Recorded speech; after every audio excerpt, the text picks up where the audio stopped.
மறக்கப்படுவதில்லை. 2 காசுக்கு 5 அடைக்கலான் குருவிகளை விற்கிறார்கள் அல்லவா? அவைகளில் ஒன்றாகிலும் தேவனால் மறக்கப்படுவதில்லை. லூக்கா 12:6. கர்த்தருடைய வார்த்தைகள் எவ்வளவாய் நம்மை தேற்றுகின்றன.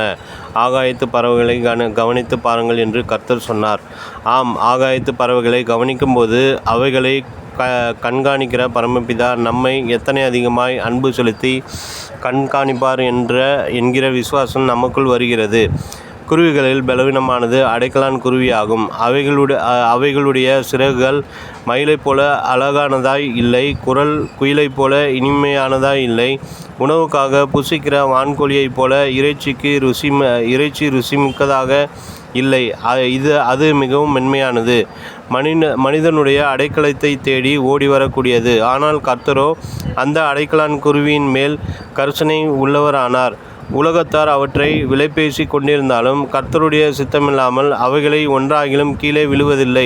அடைக்கலான் குருவியைப் போல ஆயிரக்கணக்கான ஆகாயத்து பறவைகள் உலகத்தில் இருக்கின்றன. அவைகள் சிறிதும் பெரிதுமானவை, பல்வேறு பழக்க வழக்கங்கள் உடையவை. ஆனால் பரமபிதா அவைகள் ஒவ்வொன்றையும் ஒவ்வொரு நாளும் போஷிக்கிறார்.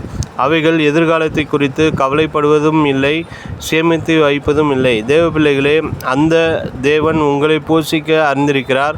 உங்களுடைய எல்லா காரியத்தின் மேலும் கண்ணும் கருத்தும் உடையவராய் இருக்கிறார். இது எத்தனை மென்மையானது! அவர் லட்சமான இஸ்ரவேலரை வனாந்தரத்தில் போஷிக்கவில்லையோ? ஒவ்வொரு நாளும் வானத்திலிருந்து மன்னாவை பொழிந்தள்ள பண்ணவில்லையா? காடைகளை அவர்களுக்கு பாளையத்தில் வந்து விழச் செய்யவில்லையா? உபாகமம் 2:7.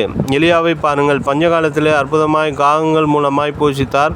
குடிப்பதற்கு கர்த்தர் கேரித் ஆற்று தண்ணீரை கொடுத்தார். இன்னும் பஞ்சம் அதிகமான போது சாரிபாத் விதவையின் வீட்டில் மாவும் எண்ணெயும் குறையாதபடி செய்து தம்முடைய தீர்க்கதரிசியை பராமரித்தார்.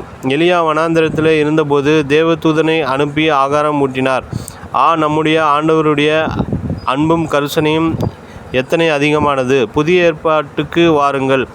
இயேசு கிறிஸ்து இரவும் பகலும் வனாந்தரத்தில் பிரசங்கித்த போது 5000 பேரை போஷித்தார். 5 அப்பத்தையும் 2 மீனையும் கொண்டு 5000 பேருக்கு பகிர்ந்தளித்தார். ஆம், அந்த தேவன் நம்முடைய தேவைகள் எல்லாவற்றையும் சந்திக்க வல்லமுள்ளவராய் இருக்கிறார். ஆகையால் அப்போஸ்தலர் பவுல் எழுதும்போது, என் தேவன் தம்முடைய ஐசுவரியத்தின்படி உங்கள் குறைவைகளை எல்லாம் கிறிஸ்து இயேசுவுக்குள் மகிமையில் நிறைவாக்குவார். பிலிப்பியர் 4:19 என்று எழுதினார்.